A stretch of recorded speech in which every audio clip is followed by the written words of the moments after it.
So guys உங்க எல்லாத்துக்கும் இன்னொரு சர்ப்ரைஸான விஷயம் சொல்லப்போறேன். ஆல்மோஸ்ட் நானும் ஒரு நாடக காதல் தான். நாடக காதல்னு சொல்லலை, என்னை அப்படிதான் அந்த ஊர் உலகம் சொல்லுது. ஆல்மோஸ்ட் நானும் ஒரு இன்டர்காஸ்ட் மேரேஜரா. நான் என் ஒய்ஃபை எப்படி பார்த்துக்கிட்டு இருக்கேன், எப்படி பார்த்துக்கிறேன் அப்படின்றத நம்மளோட வீடியோஸ், இந்த பழைய வீடியோஸ்லாம் போய் பாருங்க, அதுலேயும் உங்களுக்கு தெரியும். நம்ம முன்னாடி ஒய்ஃப் நிற்கிறாங்க, ஏன்னா அவன் நைட்டியோட நிற்கிறா, இங்கே வந்து பேச முடியாது. கௌசி நான் நல்லா பார்த்துக்கிறேனாலே உண்மையே சொல்லு, வீடியோக்காக சொல்லாத, இவங்க கமெண்ட் பண்ணுவாங்க. சொல்லு உண்மை உண்மை. ஓகே, நல்லா தானே பாத்துக்கிறேன். உங்ககிட்ட இருந்து உங்க ஃபேமிலில இருந்து நான் ஏதாவது வாங்கியிருக்கேனா? எதுவுமே கிடையாதுல. நல்லா தானே இருக்க, சந்தோஷமா இருக்கியா? ஸோ நம்ம இந்த மாதிரி டாபிக்லாம் சூஸ் பண்ணி பேச மாட்டோம், இருந்தாலும் வேற வழி இல்லை, பேசுறதுக்கான ஒரு சுச்சுவேஷன் வந்திருக்கு. காடு வெட்டி அப்படின்னு ஒரு படம் வந்திருக்கு. இந்த படத்தோட கான்செப்ட் என்னன்னா நாடக காதல். அதுக்கு முன்னாடி நாடக காதல்னா தெரியாதவங்களுக்கு என்னன்னு சொல்லிக்கிறேன். நாடக காதல் அப்படின்னா என்னன்னா, ஒரு கீழ் ஜாதி பையன் மேல் ஜாதி பொண்ணை லவ் பண்ணி கல்யாணம் பண்ணி அவங்கள்ட்ட இருக்கிற சொத்தை ஃபுல்லா அபகரிக்கிறது. ஸோ இதுக்கு பேர் தான் நாடக காதல் அப்படின்ற மாதிரி ஒன்லைனரா இந்த படத்துல சொல்லியிருக்காங்க. இதுக்கு முன்னாடி திரௌபதினு ஒரு படம் வந்துச்சுன்னு நினைக்கிறேன். அந்த படத்துலயும் இதே கான்செப்ட் தான், நாடக காதல் தான். இந்த இதுலயும் நாடக காதல் தான் அப்படின்ற மாதிரி சொல்றாங்க.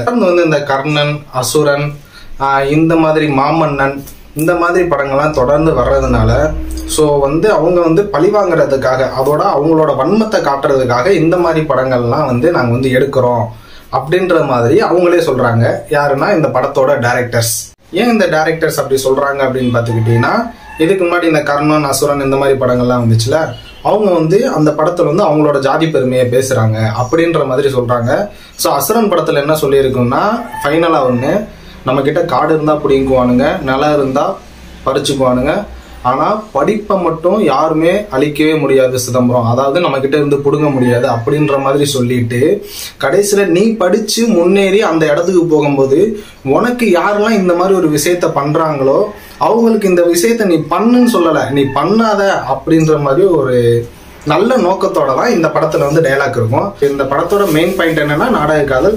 நாடக காதல் வேற கீழ்ஜாதி பையன் மேல் ஜாதி பொண்ணை கல்யாணம் பண்றான். அவங்க அந்த பையன் அந்த பொண்ணுகிட்ட இருக்கிற சொத்தை ஃபுல்லா சுருட்டுறான். நீங்க எத்தனை பேருக்கு அந்த பொண்ணுக்கு உங்களோட சொத்தை எழுதி கொடுக்குறீங்க, அந்த பொண்ணை கொல்லதான் பாக்குறீங்க. அப்புறம் எப்படி இந்த மாதிரி ஒரு கான்செப்ட்ல படம் எடுக்க முடியும்?